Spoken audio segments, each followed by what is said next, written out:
What's going on, everybody? This is that vaping gamer guy. Today I thought we'd do something a little bit different. I'm going to go ahead and show you how to actually tune cars for drag racing.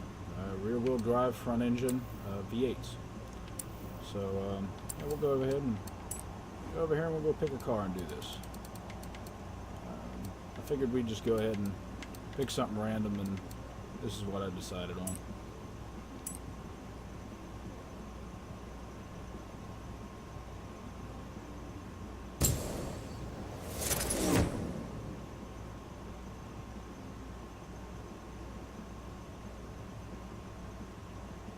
Real quick, just go ahead and give you a look at the car here in case you want to see it.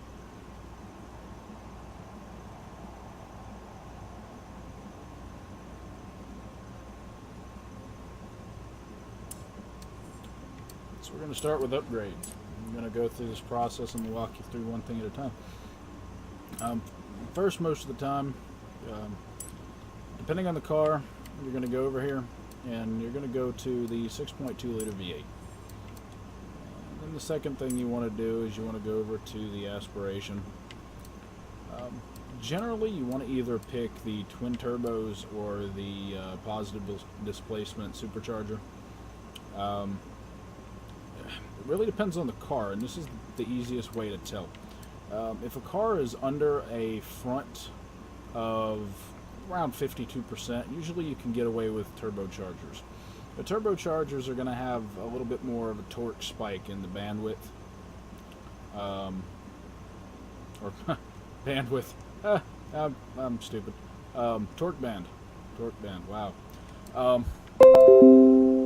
So as you can see, when I change to the turbocharger here, your band actually kind of changes, and it gets this little bit of a spike in it. You don't really get that with this. Okay. Certain cars, it's not going to make a big difference. Other cars, it will make a difference. Preferably, I would rather go with the supercharger almost every time. You're going to get that more flat torque band. When you take off, it's going to keep your tires from spinning as much, and I'll show you that later on. But right now, I'm just going to go ahead and I'm going to pick the supercharger. And then I'm going to go, just kind of work my way backwards. I usually try to work my way backwards. Usually I'm going to leave all the aero off of it. Sometimes putting the rear aero on it actually will be better for it. Again, it's one of those things, it depends on the car. For right now, we're just going to go ahead and put it on there, and I'm going to show you how to use it to actually get more grip going down the track. And the same with the hood. Generally, you want to put the hood on. If it adds to your launch and doesn't take away, then I would recommend you put it on. And generally, it's just preference.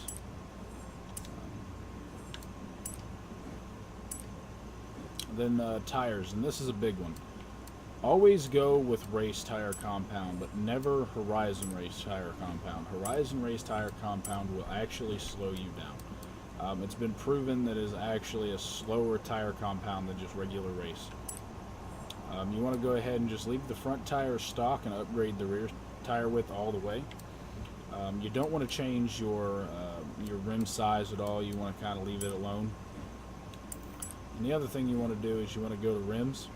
You want to go all the way over to the right, to the specialized rim style. And then you want to pick the lightest rims you can find. I always go with these Kragers right here. They take 29 pounds off of the car, and they are the lightest rims in the game, as far as I know. There's a couple cars that actually have rims that are already lighter.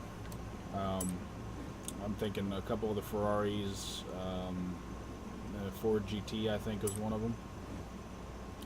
Then you want to go over here to clutch. You want to put the clutch in, the gearbox, drive line, and your differential. You want to do all of that. Same with braking. You want to do the braking all the way. This is important. Always rally springs and dampers instead of race. And the reason for that being is the higher you can get your car off the ground, the higher up the center of gravity is going to be. And when you launch, that center of gravity is going to move towards the back of the car more, and it's going to put more force on the back tires, causing them to grip. So you always want to go rally. You just want to upgrade the roll bars or sway bars, depending on where you're from. Roll cage, most of the time the car will need a roll cage. Looks like this one actually doesn't, which is a little surprising. We'll see when we actually take the weight out of it, how it affects it. But you definitely want to take the weight out. And see, now putting the roll cage in actually affects it positively. Like I said, with most cars it will. Some mid-engine, rear-engine cars, it'll actually have a negative effect on how it launches. You definitely want to have it in, though, in a rear-wheel drive front-engine car almost every time. It's going to make you actually go faster. It's going to make you launch better. The reason for that is it's putting more weight over the rear tires. From there, you just want to go ahead and slowly go through, or as fast as you can. I say slowly. You just want to upgrade the car, engine-wise. You just want to go ahead and put everything in it.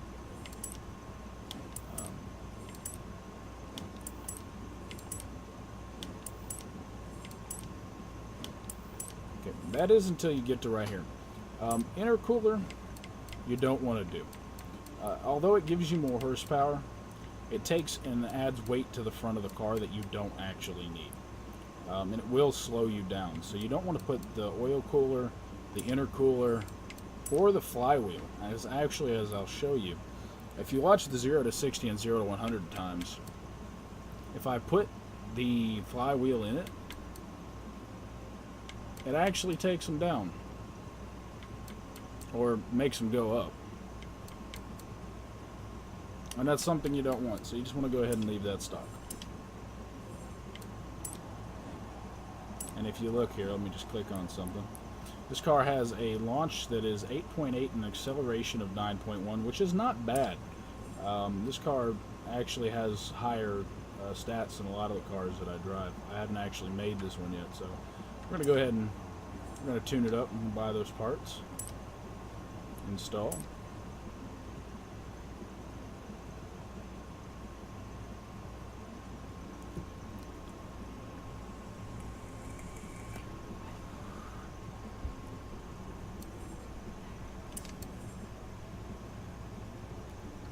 And then we're going to go ahead and back out and go to the track.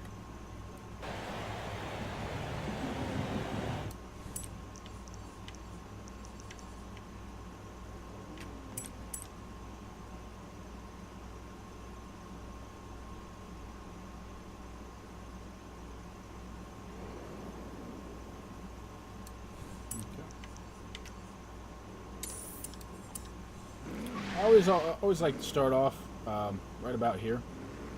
I'll show you why. If you look at the group destination right there, let me back up because sometimes it likes to glitch out. If you just back up and get past a certain point, it'll actually come back. And then if you drive forward again, it corrects itself. And the way I like to do is I like to come up here. I like to pull up till I'm about at the 440. The 440 is actually a quarter mile. And it's exactly a quarter mile from here to the speed trap. So later on, I'm going to have a video coming out in the next couple days that actually shows some of us on here drag racing. And you'll see that we run this quarter mile stretch a lot. And well, you'll see in the video how we do it and what we actually do to run that. But, alright, now we'll go ahead and we'll go to tuning. One of the easiest things you can start out with, again, sort of work backwards, is go to differential. Some people are different. I like to run my differential starting out with an accel of 100 and usually a decel of 0. Braking doesn't much matter. You can usually set it, though, more towards the front. I know it looks like it's setting it towards the rear, but if you set it this way, it'll move the brake bias more to the front. Which will cause the front wheels to want to lock up instead of the rear. This helps for spinning, doing burnout, spinning your tires and getting them warm. In most use cases, though, you don't need to do that. Aero, we'll go ahead and we'll turn the aero all the way up for now, since we're only making a quarter mile car. If you were to do a half or a whole mile car, you'd probably want to take the aero completely off. And then we go ahead and we just do our dampening here. You want to go soft in the front and stiff in the rear. Generally all of them are going to be like this. There's a couple, like I said before, use cases where it changes.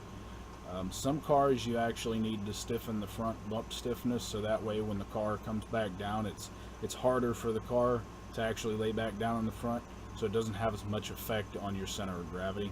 We'll see what happens with this car. And you want to do the same with the springs. You want to go ahead and soften the front, stiffer in the rear. In ride height, you want, like I said before, all the way up. Now, roll bars, this is going to change depending on the car again. Generally in the front you want to go almost as stiff as you can, and in the rear you want to go about halfway or a little bit above halfway, and that's going to be good for most cars. And you'll actually see as you do all these things it actually has an effect on your 0 to 60 and 0 to 100 times. Now, alignment. This one is probably one of the most important things out of all of it.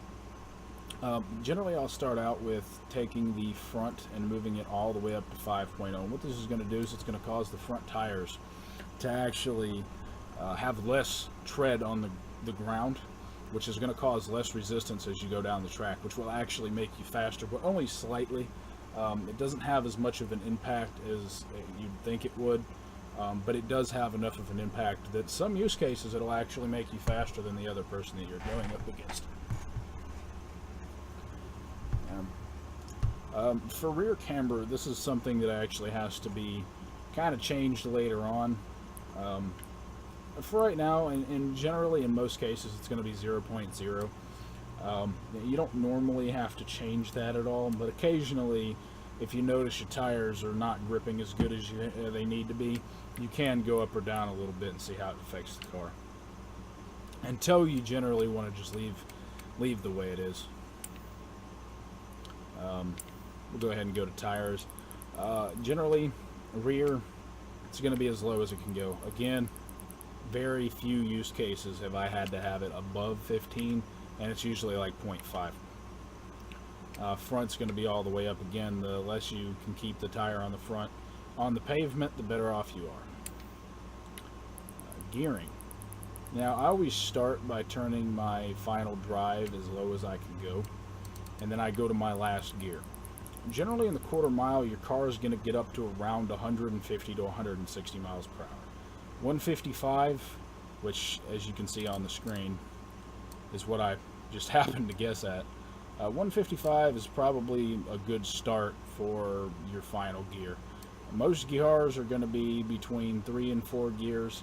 There's a couple cars that are better with a 5-gear setup, and there's some cars that are 2-gear setups for quarter miles. Most are going to be 3, so that's what we're going to try to do in this car is run 3. And what you want to do is you just want to take your first gear. Starting out, you just kind of want to leave it wherever it sets. And you want to take your second gear and actually just go ahead and move it in between your first and your third gear. And from there on, we'll go ahead and we'll start, and we'll tweak it a little bit as we go here. I'll show you what we're going to do. Let's go ahead and save this. Okay. So if you don't know how to do this, there's a way to launch your car. And the way this is, you need to be in manual with clutch, and it's called brake boosting. There's other terms for it. It's basically launch control. The way you do this is you're going to hold your e-brake, and then you're going to slowly start coming up on the gas. And what will happen is your RPMs will go up, but they'll stay at a specific spot. Now, if you do that, but you come down on the gas too hard, most of the times you'll just bog the engine down instantly. We're going to see if that happens with this car. Exactly what I said happened. If I put down on the gas too much, too fast, with the e-brake on, I just basically stall out, bog the engine down. But if you slowly start to come up on it, it applies torque.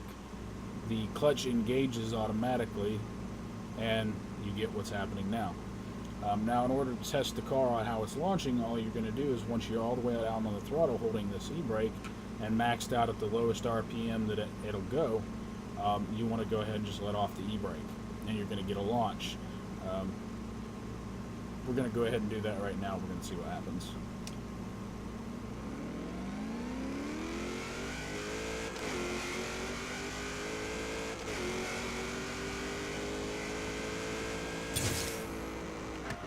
We did 140 Turn 9 around miles per when hour it is safe in to a do quarter so. mile.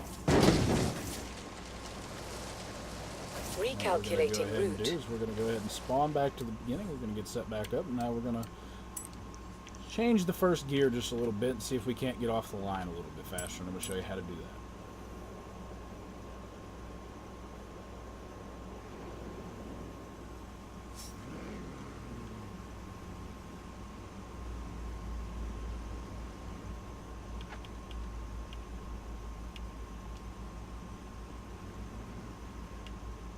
And you always want to line up fairly close to the middle. Most of the time when we do races, there'll be a guy right here and a guy to the left and exactly the spaced out from the white line where I'm at on the other side. You don't want to get too far over to the right, because when you test your cars and you're too far over to the right, what'll happen is you'll be sitting in the same spot I am now, but you'll actually have a longer number for the group destination. The farther you get from the center, the farther you actually are away from it, sitting in what would seem to be the same spot. So you want to test your cars generally either in the middle or right here. So we're going to go ahead and go back over to tune. We're just going to shorten this first gear a little bit. We're going to try it right there. We're going to shorten the second gear just a little bit. This may end up being a 4-gear car, but we're going to find out. Go ahead and stage it again. And we're going to go watch and see what happens.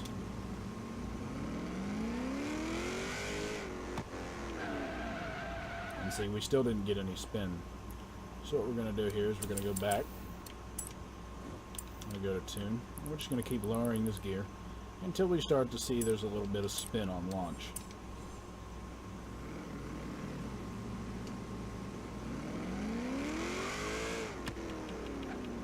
See, we're still not spinning. So we'll go ahead and do here. Let's just keep lowering it.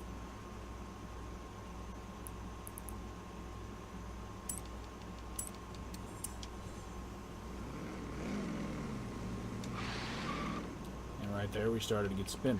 So what we're going to do now that we've got a little bit of spin is we're going to lengthen the gear just a little bit. And what we're going to do is we're going to lengthen it until when we launch, we get a little bit of spin, but we don't actually spin the tires. What we want to do is we want to feel a little bit of a loss of grip, but not a full loss of grip. You want to be right on the edge. I have a feeling this will be pretty close.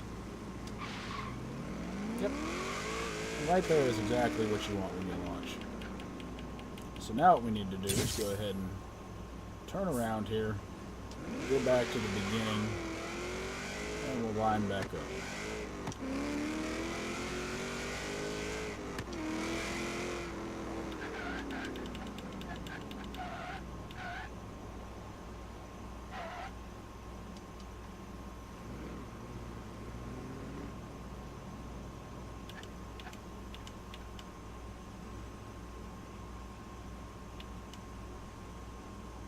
We'll set here at the 440. Go ahead and go to tune. Now obviously this spacing is too far for these gears. So this is going to wind up being at least a 4-gear car. So I'll go ahead and add an extra gear to that. Lengthen that one out just a little bit. And we'll go ahead and we'll run it again and see what happens.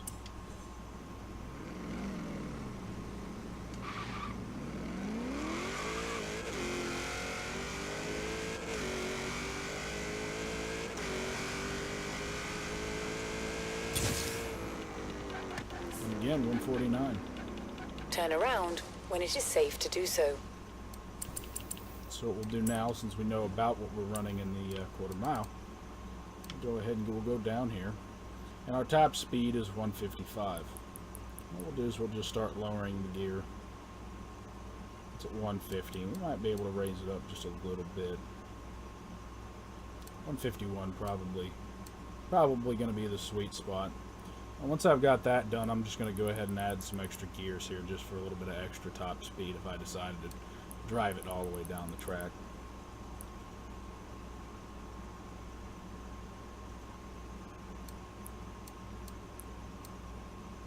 And that'll probably do it. Go ahead and spawn back to the beginning here.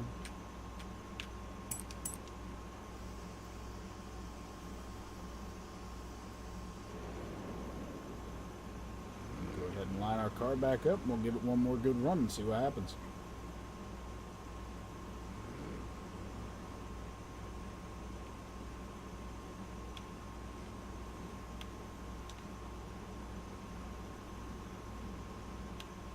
Okay, we're at the 440 exactly.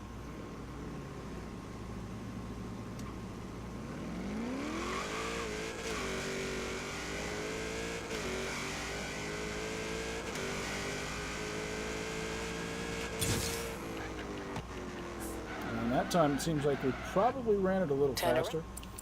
I'll go ahead and lengthen that gear a couple more points. Just right like that. Yeah, probably 2 will do it.